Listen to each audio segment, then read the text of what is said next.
Aloha, fellow anglers. Creaky Tiki here with a tip on how to better protect your bundled up rods when you're going from your house to the car, to the dock cart, to the boat, and all the way back home after you get back.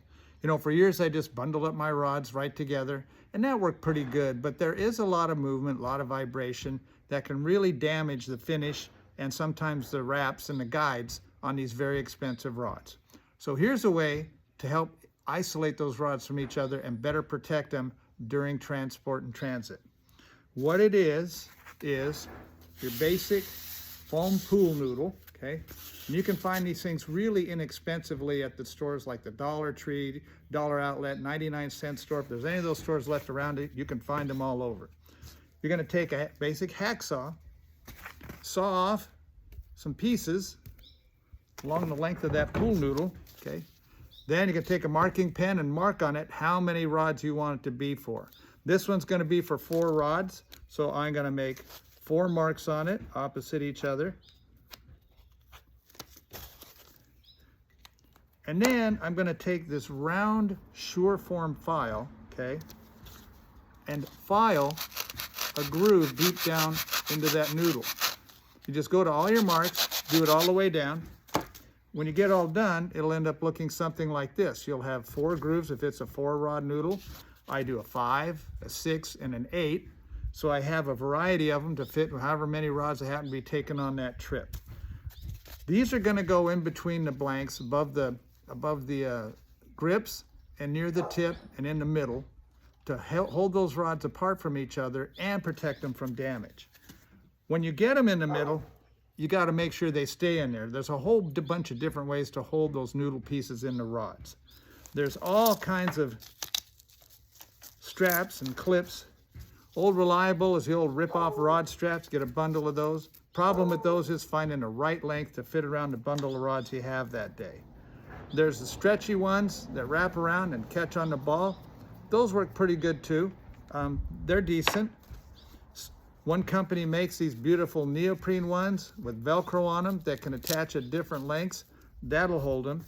But my favorite, my absolute favorite, is a piece of good quality nylon rope with one of these push-lock drawstring fasteners on it that moves. Once I get that noodle inside, I just take that drawstring loop, wrap it around the whole thing, catch the loop behind that catch, and pull it down tight. When you get all done, it ends up looking like this. I put one of those around the bottom to hold it, and everywhere there's a pool noodle, just wrap them around, cinch them up, and it holds them in there really tight. I also like to use this special rod tip protector. It's like the rod protector, but it's shorter and wider, and it goes over those rod tips and really helps to protect it. Now, they used to sell these pieces of nylon line with the fasteners on them commercially, and I bought a bunch of them, but there's one problem with those. When you use them a whole bunch, if you look closely, this line is all hockled up. It's in bad shape. If you look closely at it, it's toast, and now it doesn't even want to go through. So I make sure I find myself some good quality 1/8 inch nylon rope. I don't like polypropylene, it's a little bit too cheap, but 1/8 inch nylon, okay? This nylon rope is really durable, works really good. For the drawstring clasps, you want to get them with a 1/4 inch eye. I ordered a bag of these things, and they're the 1/4 inch heavy duty barrel cord lock toggle stop sliders.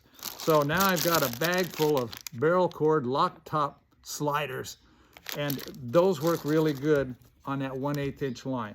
If you get those sliders with the small hole, you're not going to get both pieces of that nylon line through them. It's going to be very frustrating. So the large eye, the 1/4 inch eye slider stops to make those loops. Now, once I get them all bundled together, I also, by the way, put on it this handy carrying strap, which works really good for carrying the rods and helps to further bundle them. This one is made by Iserline. I have a couple of these, okay? So that Iserline rod strap is really convenient. not only for carrying your rods and transporting it, but also for giving you a couple extra wraps around that bundle. And you can see that these blanks are held apart from each other. The guides aren't touching each other in the blank. They're not banging it all up. It's really a slick way to protect your rods. So, a few simple little hand tools, a couple little supplies. You can make yourself some really sweet little spacers. I just keep a bag full of them around for whatever trip I'm on. However many rods I'm taking that trip, I use those spacers in it. Helps protect my rods. Helps me feel good that when I get there, I'm not going to find an eye busted out, a rod all gouged up from an eye rubbing on it. A little extra protection to make them last a little bit longer. That's it for today. If you have any questions or comments, we always welcome them. Till we see you next time, this is Creaky. Aloha and out.